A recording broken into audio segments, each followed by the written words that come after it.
एकीकरण फेरि गर्ने भन्नेतिर जानु पर्यो। हामीलाई त एकीकरणको समस्या त होइन।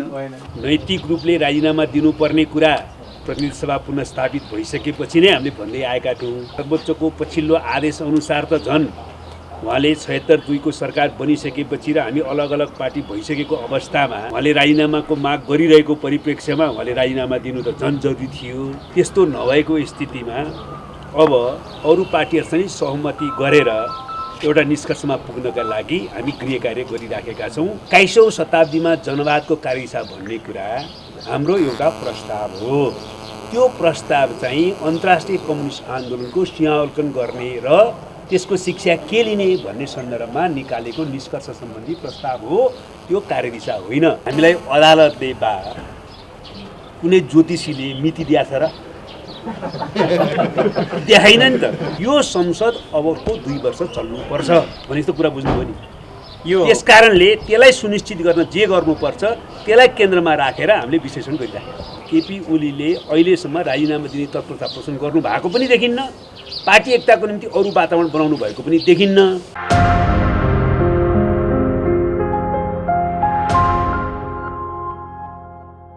माओवादी केन्द्रको नाममा केन्द्रीय कार्यालय काठमाडौँ दल एकीकरण हुने भएमा सोको प्रस्ताव पेश गर्ने सम्बन्धमा भन्ने छ।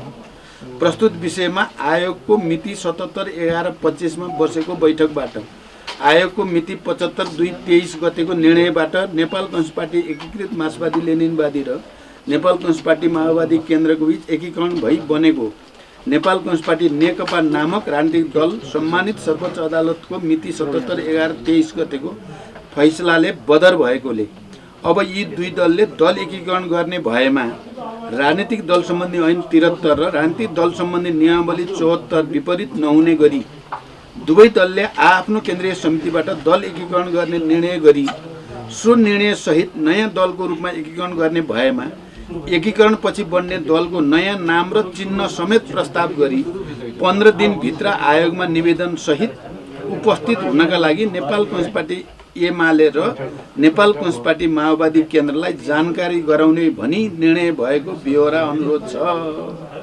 गुरुप्रसाद वाग्ले 11/25 का दिन भने हिजोको मितिमा यो प्राप्त भयो। अब हामीलाई 10 गतेसम्म 9 गतेसम्म समय प्राप्त छ एकीकरण गर्ने। त्यही हामीले अब एकीकरण फेरि गर्ने भन्नेतिर जानु पर्यो। हामीलाई त एकीकरणको समस्या त होइन। एउटा पत्र यो छ। दोस्रो पत्र छ। श्री पुष्पकमल दाहाल प्रचण्डज्यू अध्यक्ष नेपाल कम्युनिस्ट पार्टी माओवादी केन्द्र केन्द्रीय कार्यालय काठमाडौँ राजनीतिक दल सम्बन्धी निर्णयको जानकारी।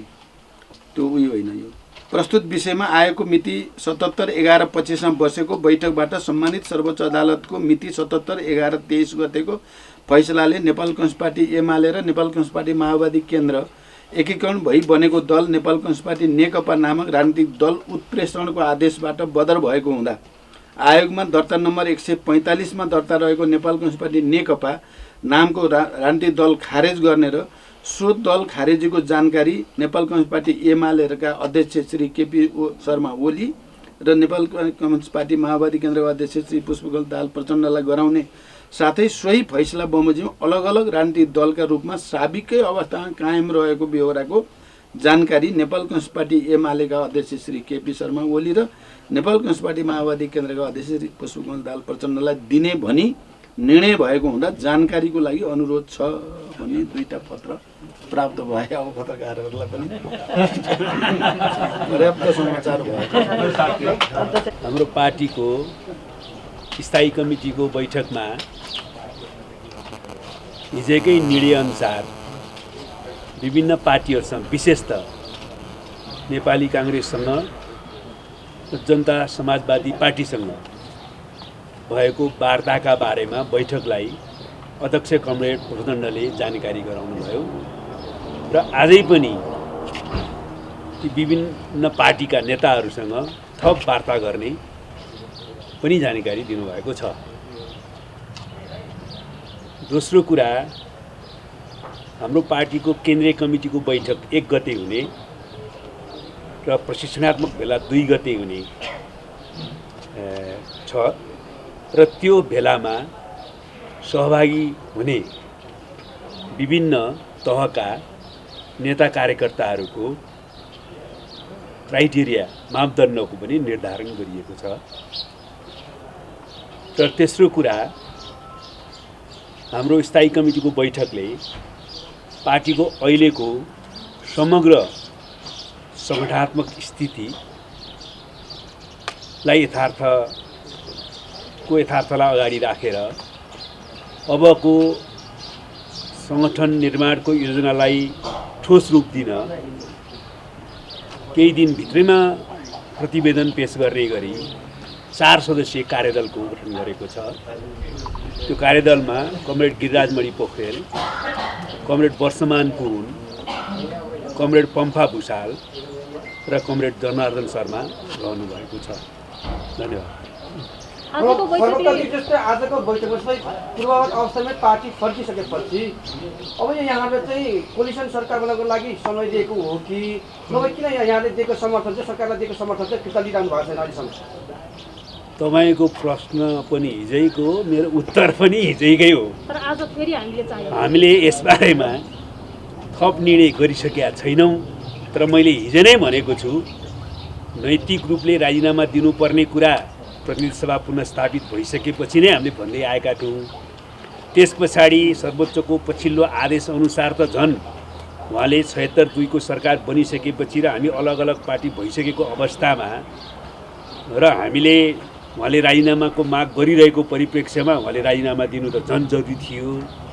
त्यस्तो नभएको स्थितिमा अब अरू पार्टीहरूसँग सहमति गरेर एउटा निष्कर्षमा पुग्नका लागि हामी गृह कार्य गरिराखेका छौँ। यस बीचमा त्यसैले हामी समर्थन फिर्ता लिने निर्णय गरेका छौँ। समर्थन फिर्ता लिएपछि त वातावरण बन्थ्यो नि त नयाँ सरकारको लागि। समर्थन पनि फिर्ता नलिने, अविश्वासको प्रस्ताव पनि नआउने अनि सरकार गठनको लागि सरकारबाट समर्थन फिर्ता लिन केले रोकेको छ? हामीले निर्णय नगरेर रोकिया। हिजो नि रोक्नु भयो, आज नि रोक्ने हुनुहुन्छ। मिलेर फेरि जाने कतै माओवादी सरकार, माओवादी तपाईहरुलाई मैले भन्ने डर हो। हिजो पनि भनेको थिएँ कि हामीसँग स्पष्ट दृष्टिकोण के छ भने प्रतिनिधि सभालाई असंवैधानिक ढङ्गले विघटन गर्ने कदम चालिसकेपछि हामीले त्यो असंवैधानिक, अलोकतान्त्रिक र प्रतिगामी कदमको विरुद्ध सङ्घर्ष गऱ्यौँ र अन्ततः सर्वोच्च अदालत मार्फत त्यो पुनर्स्थापित भएको छ र संविधानलाई लिकमा ल्याउने काम भएको छ। लोकतन्त्रको अभ्यासको प्रक्रिया फेरि अगाडि बढेको छ। त्यसमा हामीले प्रसन्नता व्यक्त गरेका छौँ। अब हाम्रो दृष्टिकोण के हो भने यो संसद अर्को 2 वर्ष पुरा अवधिले काम गर्नुपर्छ।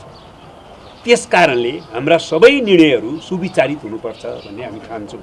त्यसको एउटै शर्त के हो भने संसद 2 वर्ष चल्नुपर्छ। त्यसैले यो संसदले सरकार दिनुपर्छ। त्यस कारणले हामीले अहिले प्रमुख प्रतिपक्षी लगायतका प्रतिपक्षी पार्टीहरूसँग नि सरकार गठनको बारेमा वार्ता गरिराखेका छौँ। अन्य विकल्पलाई पनि खुल्ला राखेका छौँ।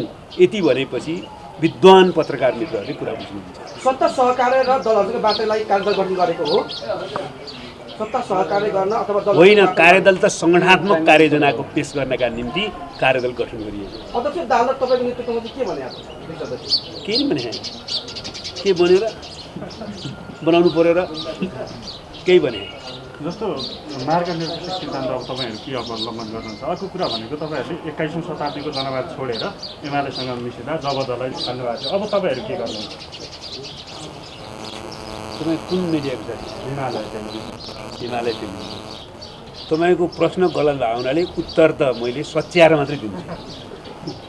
हाम्रो पार्टीको कार्यदिशा हिजो 21औं शताब्दीको जनवादको कार्यदिशा होइन। 21औं शताब्दीमा जनवादको कार्यदिशा भन्ने कुरा हाम्रो एउटा प्रस्ताव हो। त्यो प्रस्ताव चाहिँ अन्तर्राष्ट्रिय कम्युनिस्ट आन्दोलनको सिंहावलोकन गर्ने र त्यसको शिक्षा के लिने भन्ने सन्दर्भमा निकालेको निष्कर्ष सम्बन्धी प्रस्ताव हो। त्यो कार्यदिशा होइन। हाम्रो कार्यदिशा समाजवादको कार्यदिशा हो। त्यो कार्यदिशामा हामी अहिले पनि दृढ छौँ। अब जब हामीले कार्यदिशाको रूपमा हिजो एकीकृत पार्टीमा पनि मानेका थिएनौँ, मानेर गएको होइन। जस्तो यो हामीले तात्कालिक कार्यदिशाको रूपमा समाजवाद उन्मुख जनताको जनवाद भनेका थियौँ र मूल कार्यदिशा चाहिँ समाजवाद हो भनेर एकीकृत पार्टीले पनि भनेको थियो। अरू केही यो जसपा र कङ्ग्रेससँग वार्ता एउटै रहँदाखेरि प्रचण्ड माधव समूहमा रहेका एमालेका नेताहरू फर्किसक्नु भएको छ, तर माओवादीका नेताहरू चाहिँ फर्कनु भएको छैन। अब के गर्नुहुन्छ? यहाँहरूले हटाउनुहुन्छ कि उहाँहरू फर्कनुहुन्छ? तपाईँको प्रश्न पनि हिजैकै हो, मेरो उत्तर पनि हिजैकै रहन्छ। हिजो फर्कनु सोधिनुहुन्छ। हामीले चाहिँ उहाँहरूले आफ्नो दृष्टिकोण र स्थिति छिटै स्पष्ट गर्नुहुनेछ भन्ने आशा गरेका छौँ। उहाँहरू स्वत नेकपा माओवादी केन्द्रको हो, सर्वोच्च अदालतको फैसला अनुसार आदेश अनुसार त्यसलाई स्वीकार गर्दै उहाँहरूलाई हाम्रै पार्टीमा हामीले पार्टीको नेताको रूपमा लिने स्थिति बन्छ। तर त्यो बारेमा उहाँहरूले नै निर्णय गर्नुपर्ने हुन्छ। त्यसले हामी सम्पर्क छलफल गर्ने क्रममा छौँ। उहाँहरूले आफ्नो स्थिति स्पष्ट गरिसकेपछि मात्रै हामीले थप टिप्पणी गर्नु वा थप निर्णय गर्नु उपयुक्त हुन्छ। उहाँहरूले त बताइसक्नु भएको छ हामी एमालेमै रहन्छौँ। उहाँहरूले हामीलाई माओवादी केन्द्रको हुँ भनेर कतिपय कमरेडले बताउनु पनि भएको छ। तर फर्कनु किन भएको छैन? फर्कनु भएको छैन भने के भनेको यहाँ बैठकमा आएदेखि फर्किने मात्रै हो र? यहाँबाट त गइसक्यो नि त माधव कुमार निकटका त उनीहरू त बैठकमा होइन होइन, स्थायी कमिटीमा भएका साथीहरू स्थायी कमिटीको बैठकमा आउने हो, स्थायी कमिटीमा नभएका साथीहरू पनि त हुनुहुन्छ। त्यसैले यहाँ बैठकै आउनुपर्छ भन्ने भएन। हेरौँ न किन आत्तिनु भयो तपाईँहरू धेरै। त्यसो भए अन्तिममा फेरि एकपटक यहाँले अरूले अन्तिम भन्न नपाउने भयो त्यसै उहाँले अन्तिम भनिदिइसक्नु। माओवादी केन्द्रले सरकारको विरोध पनि गरिरहने तर समर्थन पनि फिर्ता नलिने तर सरकार बनाउन दौडी पनि रहने, अलिकति बुझाइदिनु पर्यो, जनताले बुझ्ने भाषा मैले धेरै पटक भनिसकेँ यो एकपटक कुरा, बुझाइदिनु पर्यो। फेरि पनि बुझाइदिनु पर्यो। कुन अवस्थामा फिर्ता लिनुहुन्छ? कुन अवस्थामा यहाँहरूले फिर्ता लिनुहुन्छ? कि सरकारले निरन्तर यो फिर्ता लिनको लागि हामीलाई अदालतले बा कुनै ज्योतिषीले मिति दिएछ र? देखाइन नि त। त्यो त हाम्रो पार्टीले निर्णय गर्ने होला नि त। हाम्रो पार्टीले निर्णय गर्ने त समग्र राजनीतिक परिस्थितिको ठिक ढङ्गले निर्कुल हामीले गर्नु पर्यो, आकलन गर्नु पर्यो। मैले तपाईँहरूलाई सङ्केत गरेको छु कि हाम्रो पार्टीको ध्यान अहिले केमा छ भने यो संसद अबको 2 वर्ष चल्नुपर्छ भने जस्तो कुरा बुझ्नुभयो नि। त्यस कारणले त्यसलाई सुनिश्चित गर्न जे गर्नुपर्छ त्यसलाई केन्द्रमा राखेर हामीले विश्लेषण गरिराखेका। तपाईँहरूले समर्थन जसो नलिँदाखेरि माओवादी केन्द्रको पहिलो प्राथमिकता एमालेसँगकै सरकार टिकाउने हो भनेर हामीले बुझ्दा हुन्छ? त्यो त मैले हिजै प्राथमिकता कुरा गरिसकेका छु। फेरि हाम्रो पहिलो प्राथमिकता प्रमुख प्रतिपक्ष र अरू प्रतिपक्षसँग सहकार्य गरेर नयाँ ढङ्गले अगाडि बढ्ने हो। तर हामीले यो पनि भनेका छौँ कि केपी ओलीले प्रधानमन्त्रीको रूपमा प्रतिनिधि सभा विघटन गर्ने काममा असंवैधानिक भएको पुष्टि भएको सन्दर्भमा राजीनामा दिनु भएर सिँगै पार्टी एकीकरण गरौँ भनेर वातावरण बनाउने स्थितिमा हामी त्यसको निम्ति पनि तयार हुन्छौँ र त्यस अवस्थामा एउटै पार्टीको सरकार पनि बन्न सक्छ। त्यो चाहिँ खुला छ। तर त्यसको निम्ति केपी ओलीले अहिलेसम्म राजीनामा दिने तत्परता पोषण गर्नु भएको पनि देखिन्न, पार्टी एकताको निम्ति अरू वातावरण बनाउनु भएको पनि देखिन्न। त्यसैले गर्दाखेरि हामी समग्र परिस्थितिलाई विश्लेषण गरिराखेका छौँ। अब अन्तिम भनिसक्नु।